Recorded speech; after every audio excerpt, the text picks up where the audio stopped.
Hello everyone, and welcome to this week's episode of Naughty Neighbours. First up we have I Never Wronged Karen by Internal Load 7367. I, 34 female, live in a neighbourhood that has a Facebook group with most neighbours.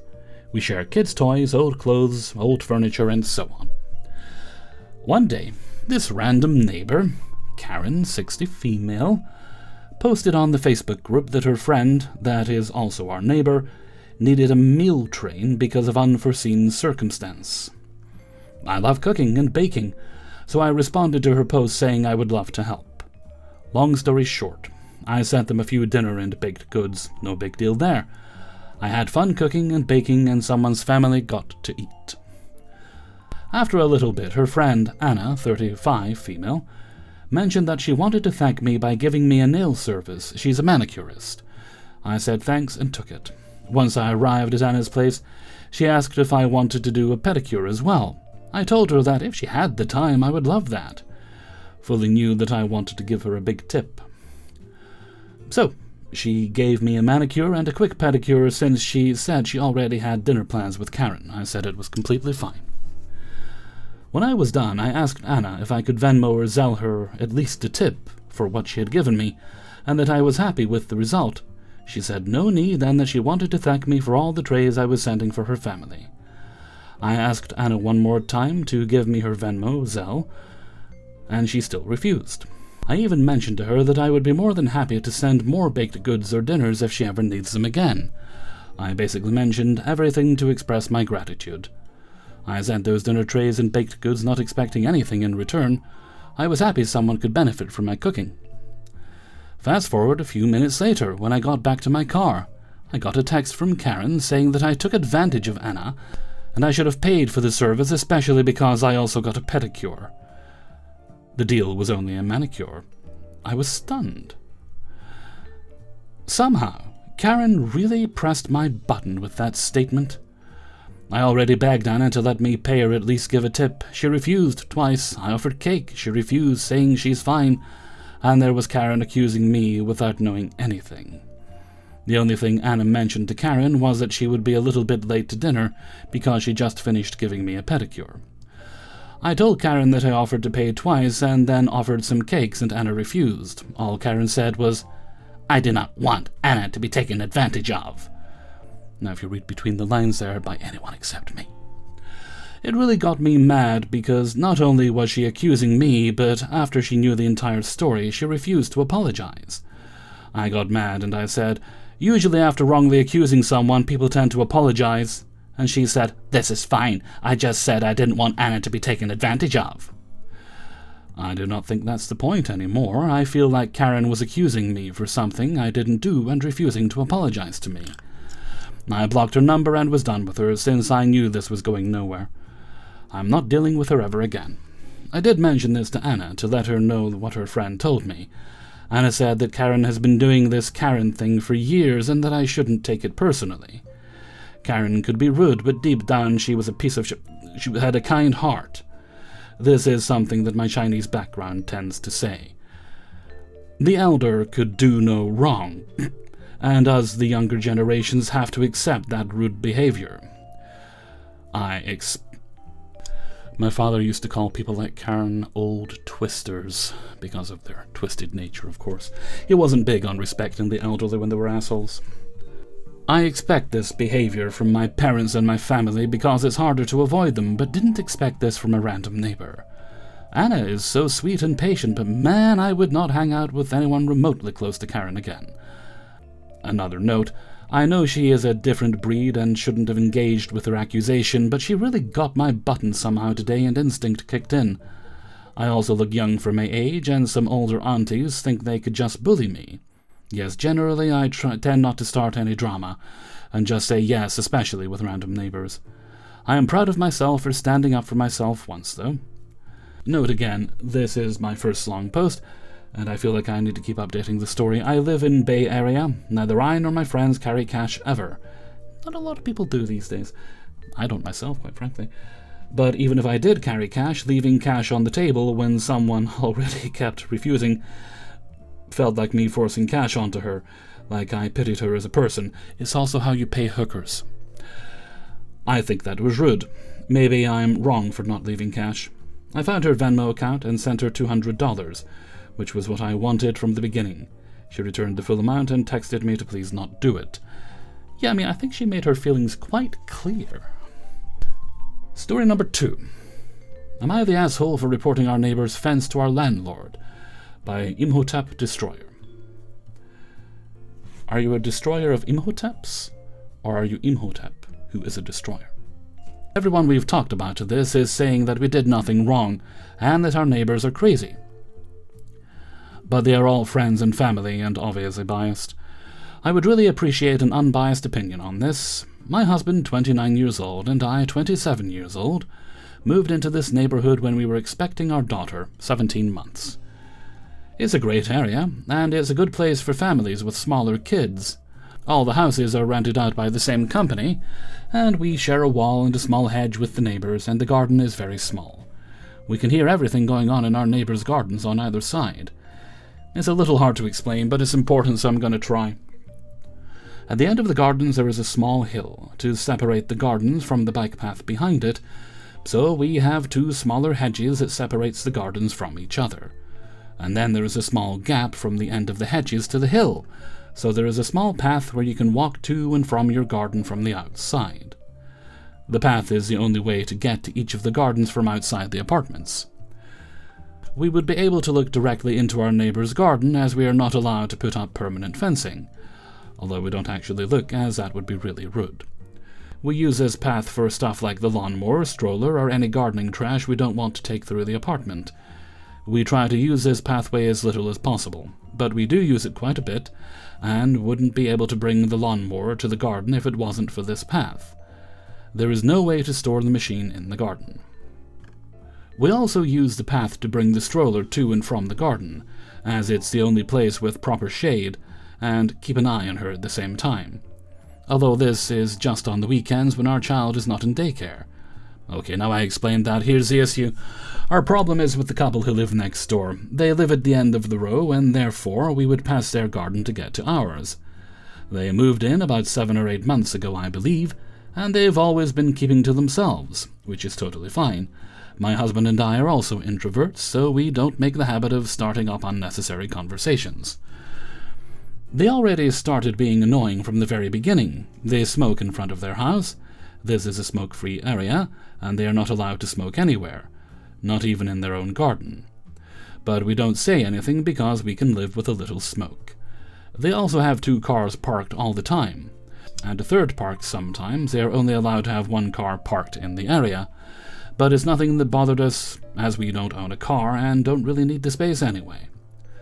Then, when it became warmer in the weather, they started using their coal grill, which is something they are also not allowed to do. Okay. Because of how the wind moves through the gardens and the hill, the smoke will almost always go directly into the neighbors' windows. This is something we are not okay with, because it was hot and we wanted to be able to have our windows open. 3 days in a row they have their grill going. The first 2 days we couldn't get in contact with them. On the 3rd day we see them in the garden, and my husband decided to approach them from the garden. And I will admit we were pretty angry at all the failed attempts, and my husband was pretty aggressive as he explained to them that it was written in the contract that they signed that they are not allowed to use the coal grill. This is where I think their hate for us started, which is why I wanted to explain this part. To be fair, they did say they didn't know, and after the confrontation they haven't used the grill since. About a week or 2 later, they moved their little fence, so it now blocks the little path between the gardens. Now we have no access to our garden. We can't mow the grass, we can't get our baby in shadow on the weekends, and we would have to go through the entire apartment to get rid of the trash. Luckily, we don't get much trash from the small space. A little over a week goes by and the fence is still there. It's getting hotter, and the grass starts getting pretty tall. So I decide to go ring their doorbell. The husband opens up the door and I tell him about the situation as it is. I ask them if they would mind moving the fence back to where it stood before, so we would be able to mow our lawn and get the stroller in shadow. He says yes, of course, and closes the door. And I feel pretty good about myself because I'm terrible at confrontation, which is also why I waited that long to do it. Another week goes by without anything happening, and I see they now put up an inflatable pool right against the fence. So I ring their doorbell once again. They both open the door this time, and I ask if they could move the fence. Mind you, I was being very polite about it because I was still feeling a little bad about how my husband reacted about the grill. They say even if we move the fence, you wouldn't be able to pass because of the pool. I mean, it's inflatable, right? Inflatable things get punctured all the time. I say, would you consider moving the pool a bit then? She says, there's 1,000 liters in it. Now I'm starting to feel my blood boil, so I say, you know this means we can't tend our garden. They just look at me without responding, so I walk away. This is where we contact the landlord. We basically write a complaint, talking about the situation with the fence, and we ask them to find us another way to get to our garden because we can no longer maintain it. It's also in the contract that we have to keep our own garden clean and nice looking, so they had to know that we could no longer do that. We then take a picture of the small fence, where you could also see the pool, and send it off to the landlord. In the almost 2 weeks it took us to get an answer, something weird happens that we are not 100% sure are them, but I really don't know who else it could be. We have the family over for dinner, and they got here by driving. They parked their car in front of our neighbors. Another car was in front of us, but this is usually not a problem since there are no dedicated parking spaces. One of our guests goes out for a smoke during the visit. He smokes on the bike path behind the hill, and he spots a big rock right in front of their car. And our neighbor's car, the one they almost never use, inches away from the back of their car, so they couldn't get out without moving the rock. They were sandwiched by the car and the rock. If they hadn't spotted the rock before they got in the car, they wouldn't have seen it from inside the car. This would have led to them to drive over the rock because they couldn't go back and potentially destroy the car. Now, it must have been a huge rock. I'm assuming big enough to damage the underside? Now, we don't actually know for sure if it was our neighbors who placed the rock, but it was their car that parked behind our family's. And they didn't need to be that close. It also had to be an adult who placed the rock, as it was too big and heavy for a child to move. Okay, so it's a huge fucker. Then we finally get an answer back from the landlord, and it wasn't exactly what we expected. They thanked us for notifying them and explained that the small path is actually a fire lane, path trail type of thing, and is very illegal to block it off. I mean, if it's access to things like, you know, your gardens and that, it would definitely be against the rules to block it. They didn't tell us anything else, but the same day we did see the neighbor empty their pool. You mean it was empty this whole time? They still leave their fence up for another week, but during that time something else happens. I catch the husband taking a picture of our mailbox with our names on it. I then yell at him. I was standing a bit away as I was outside playing with my child, and asked him what he needs with that picture. He gets startled, probably didn't see I was there, and starts saying, I just saw you didn't have all your names on your mailbox, so I wanted to see if you wanted help with that. Yeah, right. Well, he comically backs into his apartment and closes the door before I can answer. I don't believe him one bit. Is kinda a law that you have to have at least your household name on the mailbox, at least in the country we live in. When I get back, I can see that 2 of our names had faded away, so I add the initials and last names, and then I write a letter to them thanking them for notifying me about it, and that I've taken care of it now. I then put the letter in their mailbox. Even if I don't believe him, he still kinda actually helped. It scares me a little to know that they have access to our full names. They could easily have gotten that anyway. They then move the fence just enough, making it harder for us to pass, but doable. After this, they started getting really aggressive. I can finally mow the grass, so the very next day that's one of the first things I do, and the whole time I'm cutting it they sit in their garden keeping watch, making me scared to pull the lawnmower back, so I leave it there for a while and my husband moves it when they aren't home. Then the next day it's weekend and sunny, so we can finally get the stroller into the garden and have our babies sleep in the shade. So my husband walks with her, and when she's finally asleep he walks past the neighbors to put her in the shade of our garden. As he walks past, the woman is standing in their garden hanging up laundry, about 2 meters away, and starts trying to get in an argument with him while he has our sleeping baby in the stroller. Thankfully she didn't wake up. My husband continues to ignore her and starts calling for her husband to come out and take pictures of my man walking past again to get back to the front door. He comes inside and tells me what just happened. Then we go and ring the doorbell. Both of them open the door, and then this conversation happens. You are angry with us. Yes, you reported us. You could have just talked to us.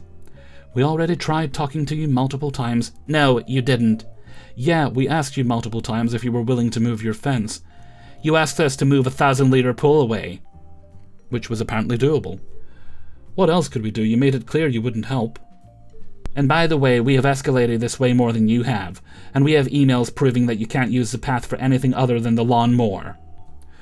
The woman's husband looking at her saying, "Shut up." Then he looks at us. We have emails if you want to see. You have no right trying to start a fight while my husband's walking with our sleeping daughter. Yes, it's understandable with your baby, but I will not have you walking in front of our garden anymore. She wasn't exactly yelling, but she had raised her voice quite a bit while we were talking very fast.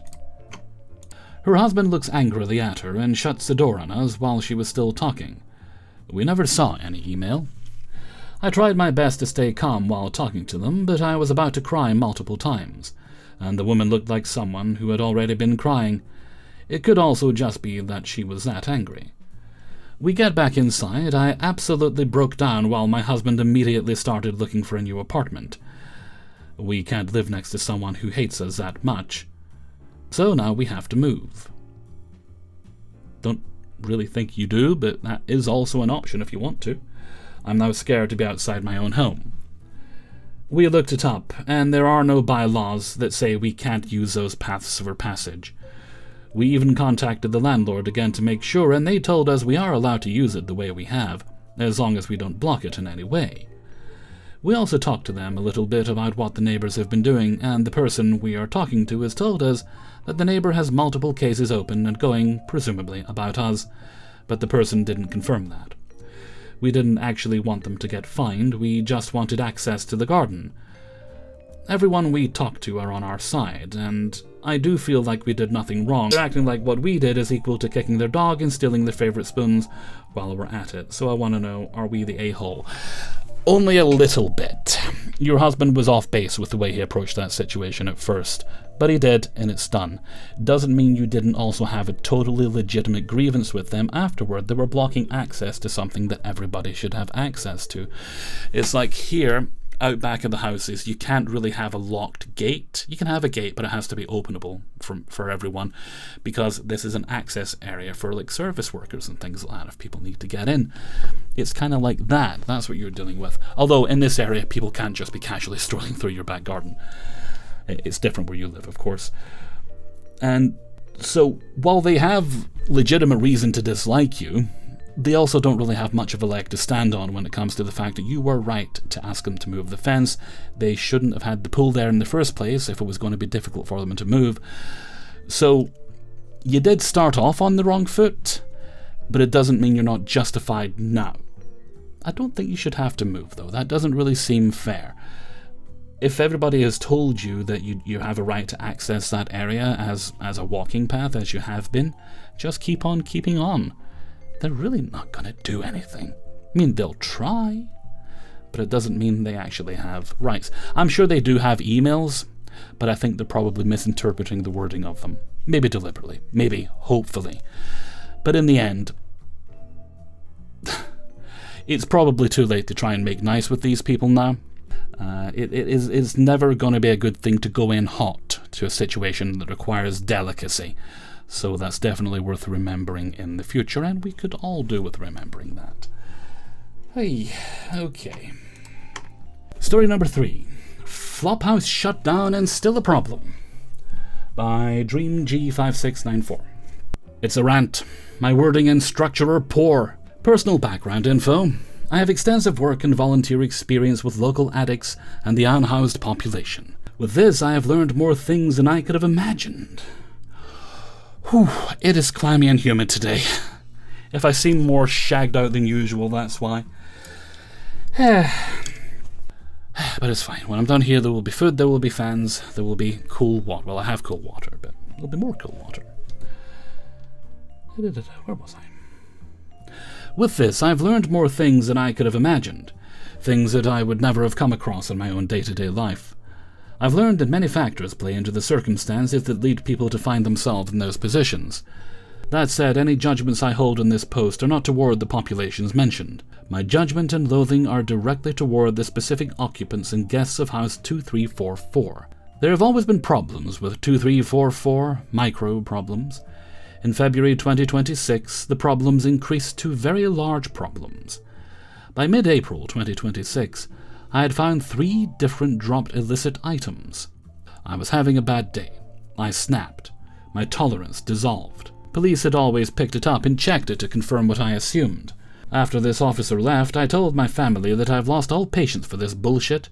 My child, my dogs, the neighborhood children, the naive, the wildlife, any could have been harmed. I went scorched earth. First I began reporting the crimes. Then I confronted the problem people. I filled my cell phone's image gallery numerous times. I have over 600 gigabytes of videos and images from these POS. Crimes of every kind happened. Drug trafficking, human trafficking, stolen goods selling, bike chop shop, squatting, guns, axes, pepper spray, iron bars, car hoppings. I could keep going. I interrupted deals, visits, purchases, and so on. Many empty threats thrown my way, telling me to mind my own business, leave them alone. I don't know what I'm talking about. It doesn't matter because I can't do anything about it. This means war. I made sure to photograph every plate, vehicle, and face. I compared to FB locals and learned their names. Some gained nicknames like the Crypt Keeper, the Thursday Booger Eater, Little Zombie, Tall Zombie, and so on. Every time they bothered us, we serenaded them with circus music. After reaching first-name basis with dispatch, officers, health services, and neighbors, we see the light at the end of the tunnel. The end of June comes and the house has been deemed unfit for human habitation. Fuck, that must have been bad. We celebrate. I honestly have considered a block party, not just to celebrate, but to come together and educate each other. Connect and feel safer as a community. The owner of the house lives 3 hours away. They were unaware that this is what their sibling had done to the property. After they came and emptied the property, they asked numerous neighbors to please continue to keep eyes on it. Gave most of us their number as well. They boarded the place up before heading home. They gave verbal and written permission for myself to cut down much of the overgrown bush, which allows better visibility to the property. This morning comes, my child and I head over to get these branches and trunks into the truck to haul off. We're working away and I notice that one screen door is open. It had been locked. The door was supposed to be boarded. WTF. I tell my child to go home immediately. I look over the boarded gate. Not only has everything been moved and bags of junk at the door, there is a fire axe sitting beside it. The bungee I strapped around the front door is also torn apart. I tried to contact emergency services. This is not only trespassing but breaking and entering. I can hear them moving around inside, all while I'm on the phone with dispatch. Due to the axe, dispatch asks me to go back home. As I do this, one of the little cockroaches climbs the back fence and books it down the street. 15 to 20 minutes later, and an officer shows up. He reads the posted notice, peers over the fence. Another officer comes and peers over the side. Another officer comes and peers over the other side. They kinda shrug and start to leave. I tell them that I have the owner's number, and they could call and get permission to check that there is no one squatting in the house. He tells me that there isn't any signs of the house being broken into. There isn't much they can do. He'll give the owner a call later to notify him that they stopped by. Good job, guys. I noted the axe, the noises, the moved items, and the bright pink pill. He tells me that maybe they just tried to get it. Just dumbfounded. I flatly said okay, turned on my heel and went back into my house. I have pictures and videos of every day since the shutdown. You'd never guess that yesterday evening and this morning looked completely different in what I saw, as well as the videos I had taken. I saw the light at the end of the tunnel I felt was going to happen, yet I'm still really disheartened by this. In a bit I plan on taking my sharps and hazards bin over to clean up the new paraphernalia hanging around. My child is the most pissed off. One of their friends isn't allowed to come over because of the traffic at 2344. The child's parent is a substance abuser and a frequent guest at 2344, and has a no-contact order to the child. Update: they're getting in through the motherfucking roof. I give constant updates to the owner on the property. After the last communication, he thanked me and said he'll be down ASAP. I'd like to note here that we have been constantly surprised. Many homeowners facing these issues in this area walk away and let it continue until condemned to be demolished. He worked his night shift, drove the 3 hours to check in on the property and go through it. I help him check on things. He is now heading back the 3 hours to work his night shift tonight. We really appreciate the efforts. Once again, I am an overthinking and paranoid person. Behaviors and details cause me to fixate. We checked all the windows and doors. They did pull one out so it could be slid in. Are they reboarding up after squatting? Absolutely no evidence of this. All I can think of at this point is hidden passages or doors. It's a basic house. There are no signs of this. I can ask him if I can go in and look for an attic entrance. He had no idea where it would be. Up there. I found it. A folding paint ladder leaning against the wall under it. The owner says he might have left it there when they were going through things. I asked to use the ladder and take a look. I do this, I record and watch as I slowly rise up. Once I felt it was okay to be up there, I record more intently. Most of the way back to the far corner is light shining through, just a small bit of sunlight, but enough to know it wasn't a rotted nail hole. It was also not in any sort of position that an animal of any kind would or could use. I climbed down and showed the owner. I told him that I have a suspicion that this has something to do with their ability to still be in the house. Going to the backyard again, there are small chunks of 2x4 haphazardly nailed up the side of the shed. The shed is positioned in a manner that would allow someone to hop from its roof to the house roof. No one wanted me to climb up there, so I climbed on some wood and cider blocks to hold my phone up and record the roof. There are perfect human-sized cuts making a perfect rectangle, flush to the roof, but just damaged enough around the edges that you can see the outline if looking in the right place. His shoulders fell, and he was just in disbelief. That man needs to get some fucking cameras on that property, that's what he needs to do. I could see him so disheartened. He mentioned a few memories of things that hurt him and were causing him to struggle even more emotionally. Thanking me, he said there is absolutely no way he would have thought of it, let alone to even look in the attic.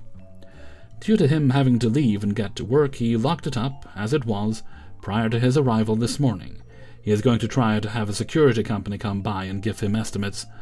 Hopefully, even with the hazards, they will. I'm just in a baffled state of... I can't put in any better words than what the fuck. I knew I was right. There have been people in there.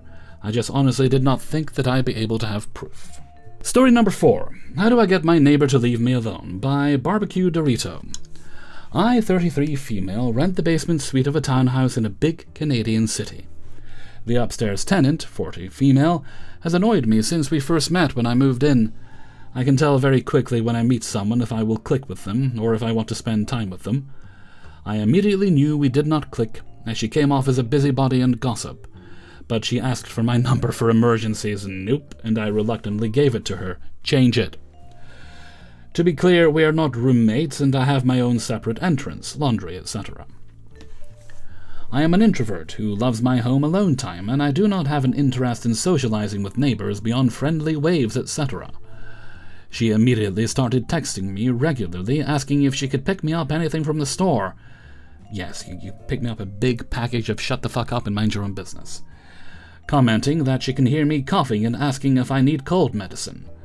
Asking if she should adjust the thermostat, even though I repeatedly told her I was fine. Little things, but enough to irritate me. Because are you passive-aggressively trying to tell me to cough quieter? Sometimes she even calls me when I have a do not disturb on, and she's clicking notify anyway. I politely decline and make no efforts to continue the conversation, and it dies down. I think it's been handled. Fast forward a few months with minimal interaction, and she FaceTimes me late on a Friday night. Bold of her to assume you want to see her face. I answer because I think it's an emergency or something, but it's because she wants to show me the kitten she's watching for a friend. Like an entire litter of 12 kittens in her house. Oh God, where we are not supposed to have pets. But it's late, I just got back from drinking with friends, and I'm still tipsy and think it'll be fun to go upstairs just to see the kittens. As we're chit-chatting about the kittens, her language is crude, I have a potty mouth, but this was a whole other level, as she told me some of the misogynist nicknames her male friend gave the barn cat and kittens, and I immediately regret going up. It becomes clear within a few minutes that I am there because she needs extra hands to clean and set up new crates for them, etc. It's also a very convenient way for her to trap me into feeding and checking on the kittens when she's away next week. She knows I'm home because it's summer and I'm a teacher and I'm too tipsy to get out of it, but I figure I can deal with it. Prior to her going away, she's bringing me garden veggies, leftovers, and trying to hang out. I dodge as much as I can. This woman texts me non-stop the whole 3 days I agreed to feed the kittens, about where she is on her road trip, the weather, asking for pics of the kittens and whatnot. She also keeps telling me I need to pick out a kitten of my own, even though I said I wasn't interested. Just tell her you weren't hungry. I vow to never do a favor for her again, and to find a way to restore my peace and quiet. I also have a pretty noticeable allergic reaction to the kittens, and let her know I cannot help with them again. It ends up being too much work, for her to keep taking care of the kittens, and she drives them back to her friend's farm, texting me the drive there, saying how devastated she is to finally learn that she's a massive dumbass, and that she couldn't take care of them. I do not reply because I do not care, and I'm so ready for her to get the hint that I don't want a friendship with her. And for a while, I think she gets the message. She tries to offer me food and things occasionally, but I'm either not home or find a way to decline. It seems that we are just neighbors again, and minus her being loud occasionally, things are good. For many months I didn't hear her, and learned from her son in his 20s that she's mostly at her boyfriend's house. Things are great, until they aren't. About 2 months ago it was evident that she had moved home as it became loud again. I start to see her sitting outside a lot more often, but I'm typically in a hurry, so we've just been giving waves and nods. But about 2 weeks ago, as I was genuinely rushing to my car, she screamed at me from the front porch that it would be nice to talk to her neighbor once in a while. That's not in the tenancy agreement. I let her know that I'm running late, and she immediately apologizes and even looks embarrassed. It's so weird when people just randomly shout on you. It happened to me the other day. Somebody screams my name. I'm cycling, by the way, at the time. And so I stop and, someone's yelling my name. It must be important. Then they ask, is that your name? I was like, yeah. Then she moves as if she's starting to cross the street. I don't know this woman. She seems friendly enough, but I don't know this woman. She starts crossing the street, and I'm like, I'm actually in a hurry. I need to go somewhere. I don't tell her that. So I just very slowly start pushing away on the bike, and she doesn't yell again, so I'm assuming it was probably safe to take off. But it's such a bizarre thing to do. Anyway, I was reading a story. Yes, I believe I was. But she calls me that evening, and for some stupid reason I answer. She's saying we need to catch up. Nope. And she's rambling on about absolute crap, how she's so sorry if she's been too loud, if the garbages have been too full. Would I like to buy coffee protein drinks from her because she ordered a flavor she doesn't like, blah blah blah. I'm trying so hard to shut down the conversation or figure out why she's calling. Well, she's calling because she's going to be dog-sitting, and she wants to make sure I won't rat to the landlord. This is where things get interesting, as she slips into the conversation that she's aware that I occasionally smoke weed in the garage. It's my detached single garage, and I'm very careful about the odor. I have an air purifier, and I'm always using odor remover tools. I'm sure you are very, very careful, but that smell is always very, very noticeable. You probably don't notice it as much because it's just something you've gotten used to, but yeah, even if you're using like odor removal, it's still gonna make itself known. It's a very distinctive smell. Smoking is prohibited on the property, but I know she and the neighbours on the other side of the townhouse do as well, so didn't really think it was a big deal. I may be overreacting here, but the way she brought up the smoking in conjunction with asking that I don't say anything about her dog-sitting to the landlord feels manipulative. Well, you should tell the landlord then. Like I don't want to say blackmail, but is giving blackmail. I love dogs, though, so just kind of say, yeah, all good, and we get off the phone. Yesterday she brought the dog home, and it was not a quiet dog like she claimed. So far it's running around and bumping into things, barking, yelping, and they were awake very early this morning. The poor dog was loud, and I think alone for most of the day. When she got home from work today, she started calling me. I don't answer. She's texting, I'm not opening the texts. She starts knocking on my door, I turn the TV up louder, something I also attempted to do when I first moved in and she wasn't getting the hint. Finally, I look at her texts a few hours later and the woman has the audacity to assume I'm gonna feed the dog when she's at work. Her exact text: I have training on Tuesday and Wednesday next week, and I'd really appreciate you feeding the dog and letting her out while I'm gone. My son was supposed to do it, but he's going away with his grandparents. Like, no, were you available? Would you mind doing me a favor? Just a straight-up assumption that I will be home and able to do this. And my anxious mind immediately goes, if I don't feed this fucking dog, I'm going to be blackmailed for smoking weed. I sent a very short reply. Sorry, just saw this now, I can't. I'm back at work next week and not available. I'm technically not back at work till the week after, but I will absolutely be preparing for work, so I don't really feel like I'm lying. And at this point, I don't care if I am. But where do I go from here? I can't sleep, and I'm typing out this insane post because she's kind of freaking me out at this point. Should I just tell the landlord and beg him not to say I'm the one who told him there's a dog at the house? Well, first thing you need to do is block this psycho's number, and really if it gets to it, just tell her, look, I'm not your friend, leave me alone. It might make her go nuclear, so you need to be prepared for that if you choose to take that step.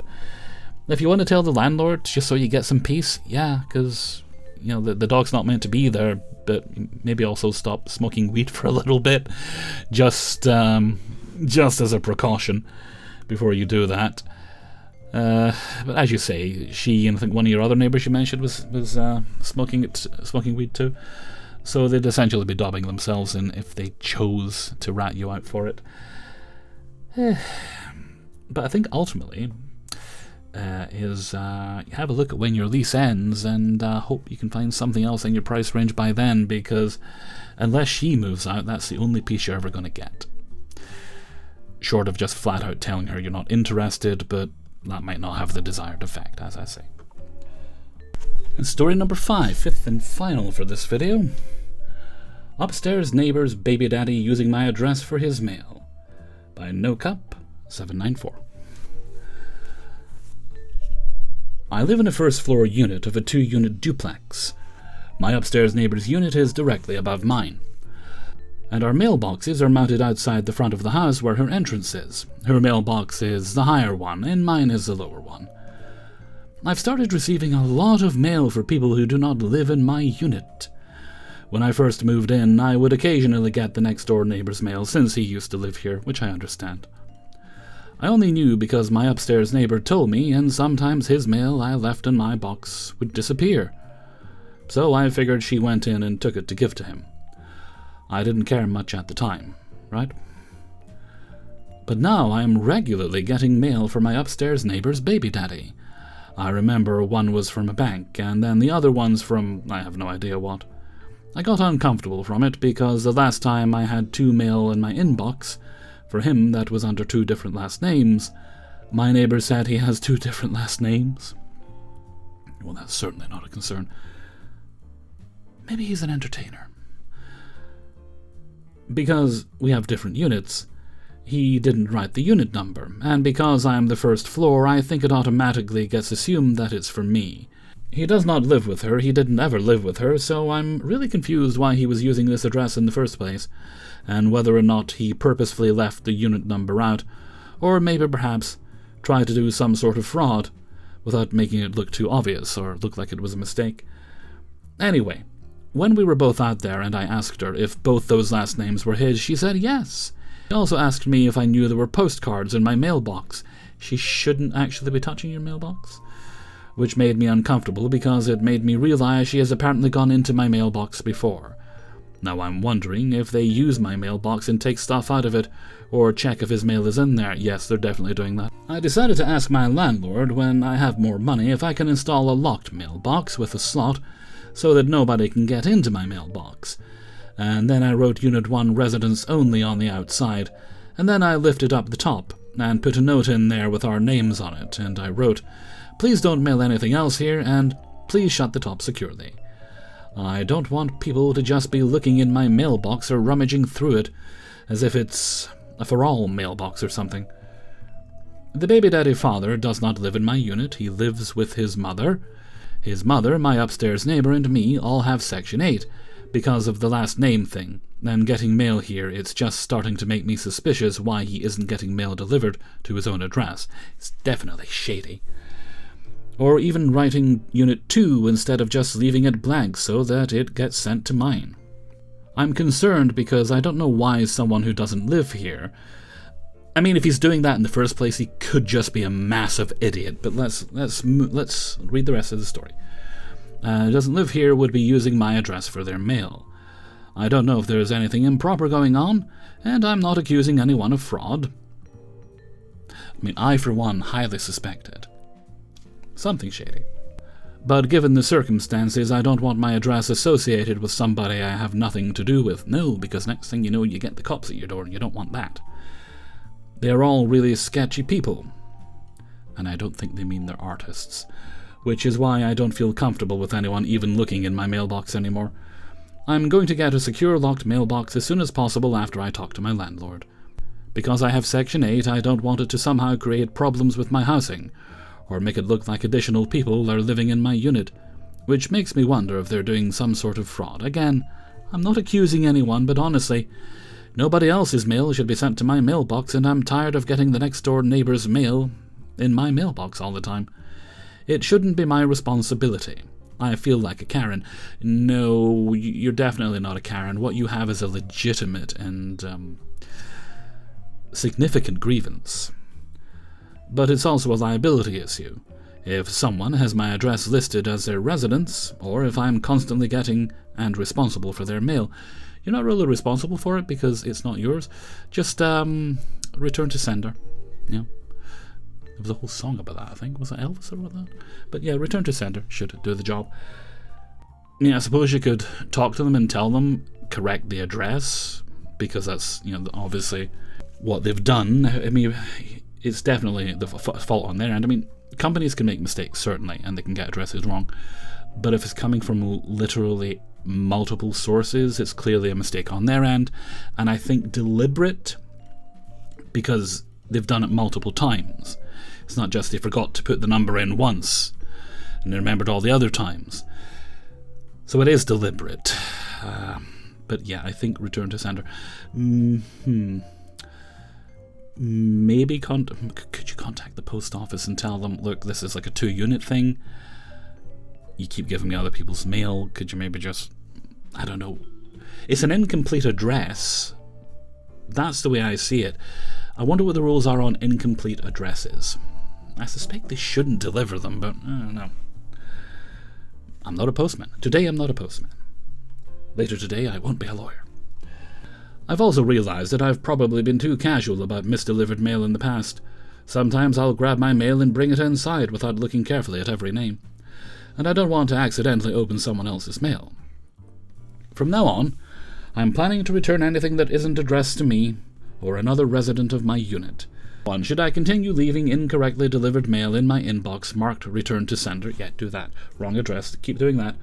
Or should I take it directly to the post office? I mean, if it's on your way, and it's not, if you're not, disrupting your day too much to do it, yeah, you could do that. It would certainly help drive the message home to this idiot that he needs to start labeling things correctly. Should I contact USPS and tell them that people who don't live in my unit are repeatedly receiving mail at my address? If you can do it without making it obvious it was you, yes, I think you should do that. 3 is putting Unit 1 residents only note on inside my mailbox reasonable, or is that unnecessary? I think it's reasonable. I just hope the Il Postino pays attention. Would a locking mailbox be a reasonable solution? Again, I think it is if you can get your landlord to agree to it and you're willing to pay for it yourself. That should solve the problem, hopefully. You might cause some hurt feelings, but we don't really care about their feelings now, do we? Let's be honest, we don't care about their feelings. 5, is there anything else I should do to protect myself from someone using my address without my permission? Well, you can't really stop them doing it. You can just make sure it's not worth their while. And the steps you've mentioned beforehand here would certainly make it not worth their while, because they would no longer be getting their letters. I'm not trying to start drama with my neighbour. Well, they should have thought of that before they started their nonsense, shouldn't they? I just don't want to be involved in whatever this person may be doing, and you're quite right. And I want to make sure there isn't a situation later where I have to prove that these people don't live here.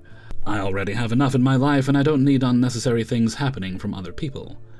Am I overreacting, or would you take this seriously too? Edit, I just googled it, and when you Google his name, his address comes up as my address, and it looks like he opened up a business 2 months ago. I think he's using my address for his fucking business address, and I'm on Section 8. Yeah, I definitely would contact the relevant authorities. Get in touch with your landlord as well, and not just about the mailbox. Make sure they're fully appraised of the situation and that you have nothing to do with it and you just want it resolved. Then, as you say you've been doing, mark the envelopes, return to sender, and maybe sing that song while you're doing it, because it's a good song. Okay, that brings us to the end of today's video. Big thanks to everyone who allowed me to use their stories. If you'd like to support the channel, you can sign up for my Patreon page, which is linked in the description. $1 or more a month, just pay what you feel, gets you early access to all the videos at once on Monday. There's also a link to my merchandise store, my Threads account, my Discord server, and my email is kingofthecities@gmail.com if you need to contact me. I have to remember, I do have a couple of birthday shoutouts coming up. I think one's October, one's November. Okay, so that's about a month away. That's everything for now, so until next time, thank you very much for watching, and take very good care of yourselves. Bye-bye.